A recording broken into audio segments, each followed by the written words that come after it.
Assalamu alaikum. Welcome to my channel. Today we will discuss theory of quadratic equation. आज हम root की nature को discuss करेंगे कि अगर आपके पास क्वाड्रेटिक इक्वेशन है तो उसके रूट्स की नेचर क्या होगी।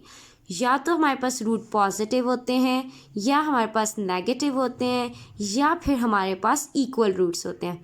ये तीन रूट्स होते हैं। आज हम इनकी नेचर डिस्कस करेंगे कि अगर आपके पास पॉजिटिव हो तो कैसा रूट होता है, नेगेटिव हो तो कैसा होता है, और अगर इक्वल हो तो क्या होते हैं। चलें स्टार्ट करते हैं। अब फर्स्ट हमारे पास है b² - 4ac।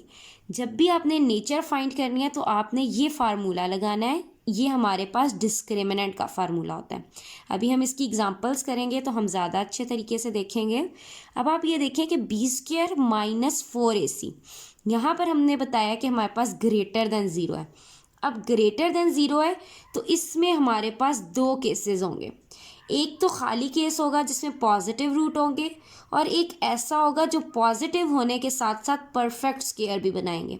अब परफेक्ट स्क्वायर कौन से होते हैं, जैसे आपने देखा 4 का परफेक्ट स्क्वायर हम देखें तो 2, इसी तरह 16, तो इसका परफेक्ट स्क्वायर हमारे पास 4। तो ये हमारे पास परफेक्ट स्क्वायर होते हैं। तो हमारे पास जो पॉजिटिव और परफेक्ट स्क्वायर होते हैं उनके जो रूट्स होते हैं उनको हम कहते हैं real, rational and unequal roots. ये हमारे पास होते तो रियल हैं, रैशनल हैं, लेकिन अनइक्वल रूट्स होते हैं। इसी तरह खाली पॉजिटिव है, यानी कि वो आ गया आपके पास, जैसे 8 आ गया, 8 किसी का स्क्वायर रूट नहीं है। जैसे आपके पास 10 आ गया तो वो सिर्फ पॉजिटिव होगा। तो ऐसे पॉजिटिव रूट आपके पास रियल होते हैं, इरेशनल होते हैं और अनइक्वल होते हैं। होते सेम है, बस उधर रैशनल होता है और यहाँ इरेशनल होता है।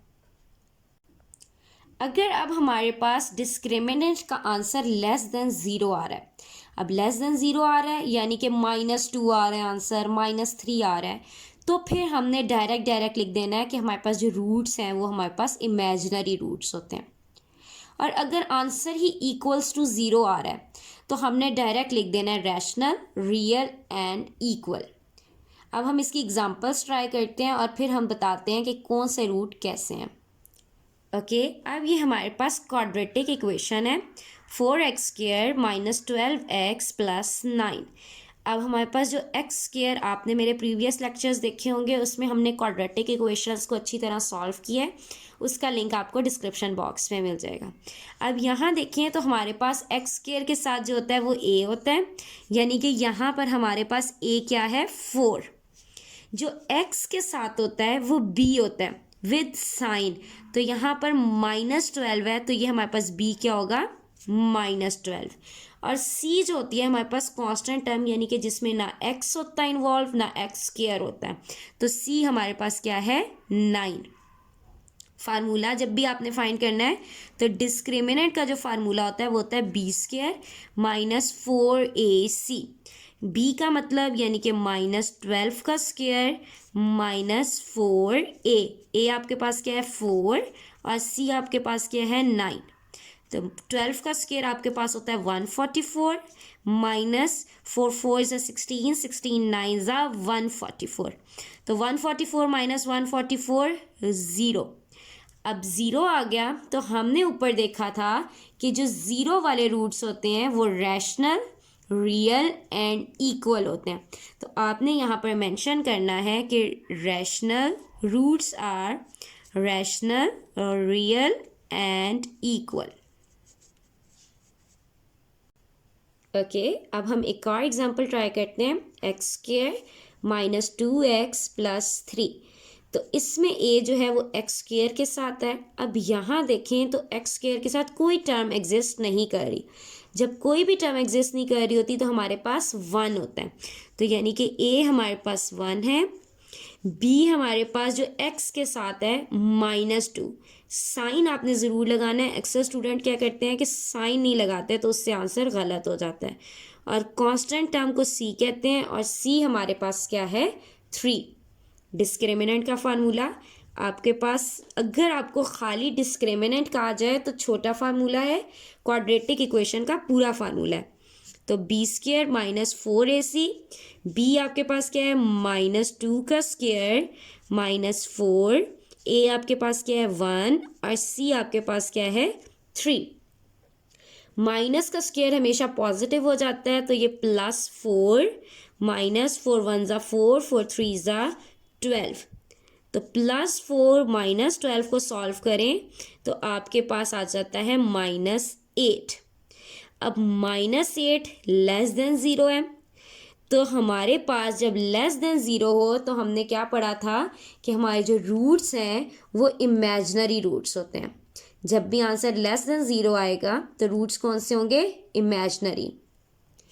तो हमारे पास रूट्स जो हैं रूट्स आर इमेजिनरी, हमारे पास यहाँ पर रूट्स जो हैं वो कौन से आएंगे, इमेजिनरी रूट्स। अब हम एक और एग्जांपल ट्राई करते हैं। इसमें ए जो है वो 2, बी जो है वो 7 और सी जो है वो -11।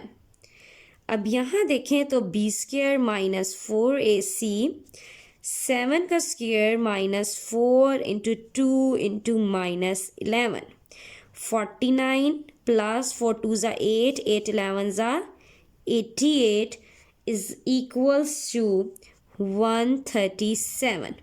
अब 137 जो है वो ग्रेटर देन 0 है, लेकिन ये किसी का परफेक्ट स्क्वायर नहीं है, ये किसी का भी स्क्वायर नहीं बन सकता। ठीक है, तो ये सिर्फ और सिर्फ पॉजिटिव है, परफेक्ट नहीं है।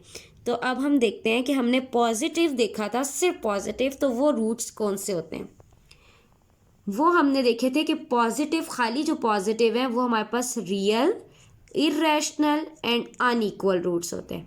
तो इधर आप लिख देंगे roots are real, irrational and unequal. Okay, अब हम एक और एग्जांपल ट्राई करते हैं। इसमें ए हमारे पास है -3, बी है 5 और सी है 12। तो बी स्क्वायर -4ac यानी कि 5 का स्क्वायर -4 -3 × 12, तो 25 + 4 3 ज़ा 12 12 12 ज़ा 144। तो 25 + 144 इज इक्वल्स टू 169। अब 169 जो है वो है तो पॉजिटिव, लेकिन ये हमारे पास 13 का स्क्वायर बन सकता है, यानी कि 169 जो है वो परफेक्ट स्क्वायर है। तो 169 पॉजिटिव भी है और परफेक्ट स्क्वायर भी है। तो हमारे पास जब पॉजिटिव भी होगा और परफेक्ट स्क्वायर भी होगा तो हमने वो पढ़ा था कि वो फिर हमारे पास जो रूट्स होंगे वो रियल, रैशनल एंड अनइक्वल होंगे। हमने आज इसमें चारों केसेस को डिस्कस कर लिया कि अगर पॉजिटिव है, नेगेटिव है और इक्वल्स टू हैं तो उसमें क्या होगा।